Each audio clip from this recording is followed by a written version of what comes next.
watching Tampa Bay's CW44 News at 10. Good evening, I'm Jim Barry. Tonight on the CW44 News at 10 o'clock, the NFL and a local nonprofit team up to fight hunger ahead of Super Bowl 55.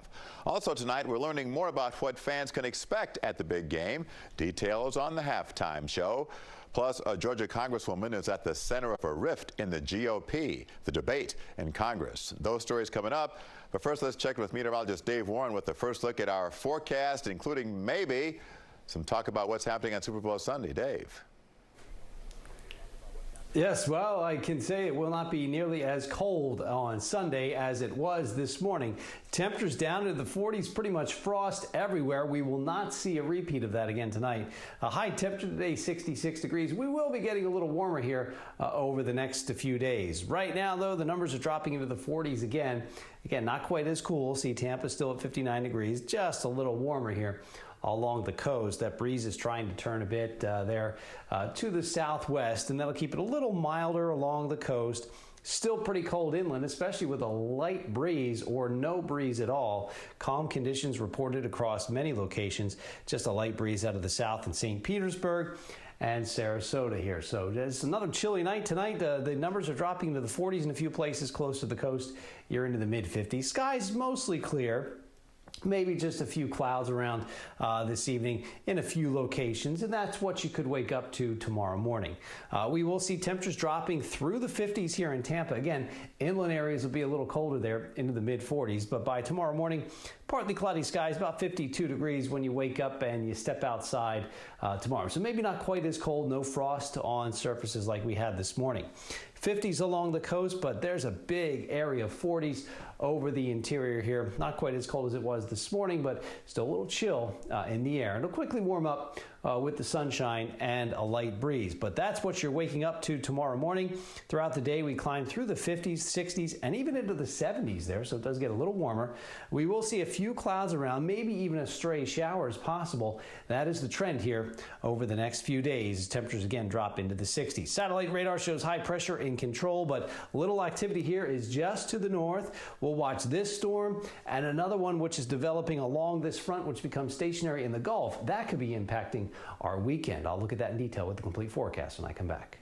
All right, Dave, see you then. Well, tonight, many struggling families in the Tampa Bay area get some much-needed relief. The NFL and local nonprofit Feeding Tampa Bay pass out nearly 2,000 meals.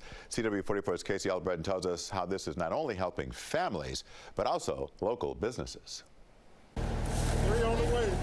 For many people in the Tampa Bay area, their focus this week is not on the Super Bowl. Have a good weekend and go Bucks!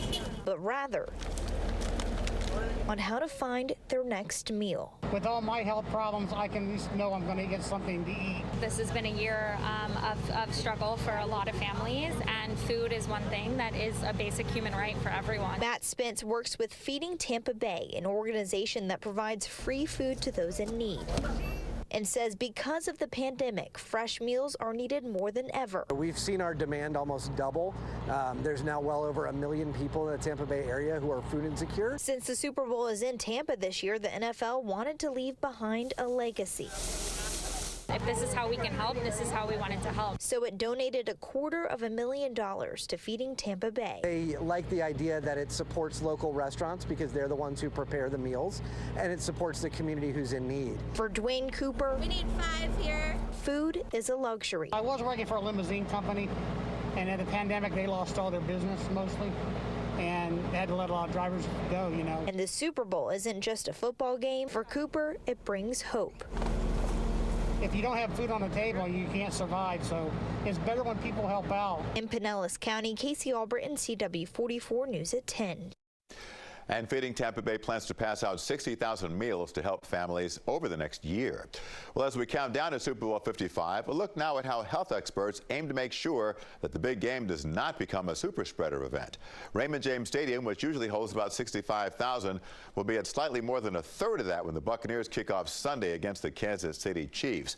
Peter O'Reilly oversees stadium activity for all 32 NFL teams, and he's working with state and local health agencies to keep the CDC to keep 25,000 Super Bowl spectators healthy. We have a significant number of staff whose role it is to remind people. We've got tremendous amount of signage, tremendous amount of sanitizer. Our rules say you have to be able to look in front of you and behind you and be able to see a hand sanitizing station, so they're that prominent. Mask wearing will be mandatory. Fans must social distance with 3 open seats between each group, and everything from ticketing to concession purchases will be done electronically. Governor Ron DeSantis is once again emphasizing the importance of vaccinating seniors in the fight against COVID. Speaking in South Florida, the governor says it's almost time for many seniors to receive their second vaccination. The Pfizer started really kicking in last week. Now Moderna's kicking in, because 28 days ago is when you started to really see seniors in the community getting shots at greater numbers. So that's a really, really good thing. The second dose is something that we are 100% committed to as a state. I know. The governor says vaccinating all seniors who want the shot is the best way to reduce Florida's mortality rate. U.S. deaths due to COVID-19 now top 450,000. Public health experts are warning Americans to avoid Super Bowl watch parties to help contain the spread. Meantime, in Washington, Senate Democrats are moving swiftly to pass President Joe Biden's $2 trillion COVID relief plan without Republican support. The president says he wants to fulfill a campaign promise of $1,400 payments to Americans, but might be willing to make concessions on who qualifies. The remaining damage to our economy does not require another multi-trillion-dollar non-targeted Band-Aid. Also around the country, New York's Yankee Stadium will become a mass COVID vaccination clinic tomorrow for folks living in the Bronx. The goal, 15,000 vaccinations in the first week. In Virginia, health experts are struggling to get the vaccine to rural areas. And in Arizona, more than half of the state's COVID deaths have occurred over the past 2 months. Despite all of the safety precautions, the game is still on, though, at the Super Bowl Experience here in Tampa. The interactive exhibit usually attracts tens of thousands of football fans the week before the game, but the pandemic figures to limit that crowd somewhat. But here in Tampa Bay, fans can still have fun. However, things are different. This year, every ball is wiped down before being handled again. But most fans at the event say COVID concerns will not stop them from enjoying the Super Bowl experience. In the past, our events have sort of been measured by a sea of people coming out, which we love, but we don't love that during a pandemic. We're happy to be here. We're happy to be at the experience, and go Bucks. Fans tell us this experience is just as important as the game for them. And we're less than 72 hours from Super Bowl 55 here in Tampa Bay. And tonight, the NFL releases more details on what fans can expect, and that includes the Pepsi halftime show. CW44's Andrea Alvarez has that story. Thanks, Andrea. Still to come on the CW44 News at 10, a Georgia congresswoman tries to walk back controversial comments before a vote on whether to strip her from committee assignments, the debate in Congress, and the rift within the Republican Party. Plus, the social media firestorm shining light on a farmers' protest in India. How pop singer Rihanna is involved. That's after the break. Tonight's weather is brought to you by the personal injury law firm of Culpepper Kurland. Auto accident? Call Culpepper Kurland. Aggressive, tenacious, Culpepper Kurland. Welcome back. Republican Congresswoman Marjorie Taylor Greene will be removed from the Budget and Education and Labor Committees. 11 Republicans joined Democrats in the vote on the House floor. The Georgia representative expressed regret over some of her controversial comments, calling them, quote, words of the past. Natalie Brand has more.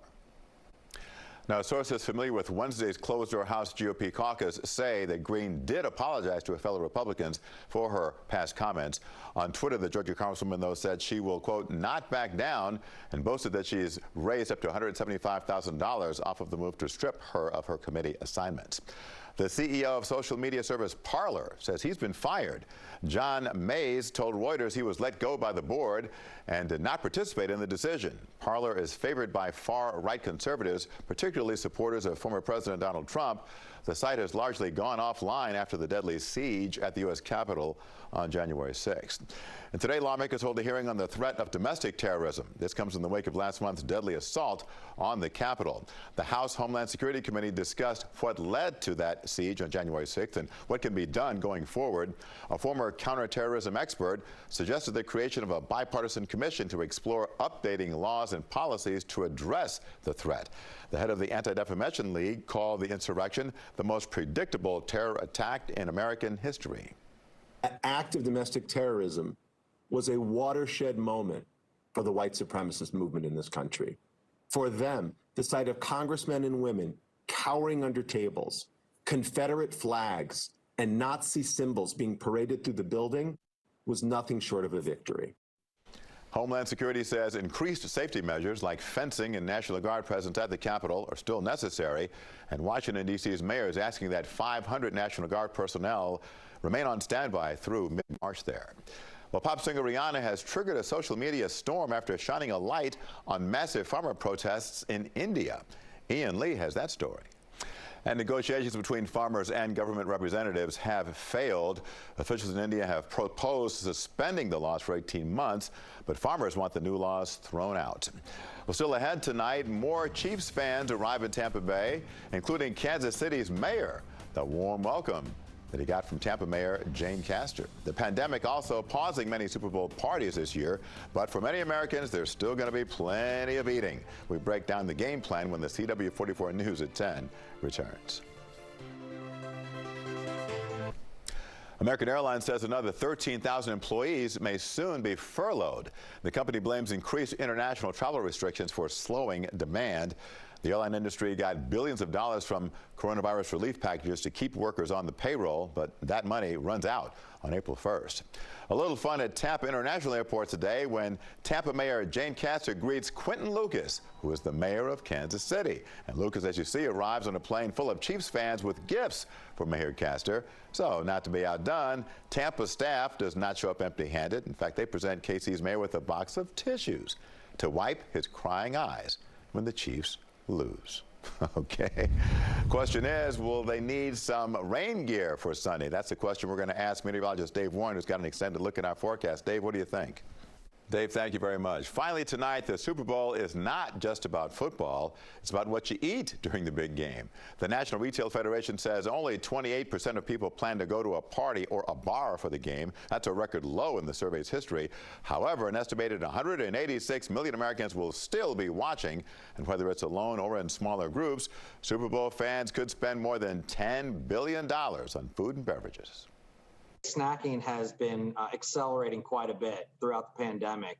People are snacking about 40% more than they did prior to, and we anticipate that'll continue through the Super Bowl.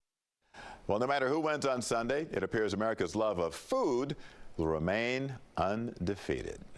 Count me in that group. That's all for tonight. Thank you for joining us here on the CW44. Catch us weeknights at 10 o'clock. I'm Jim Barry. Have a great night. Tonight's weather is brought to you by the personal injury law firm of Culpepper Kurland. Auto accident? Call Culpepper Kurland. Aggressive, tenacious, Culpepper Kurland.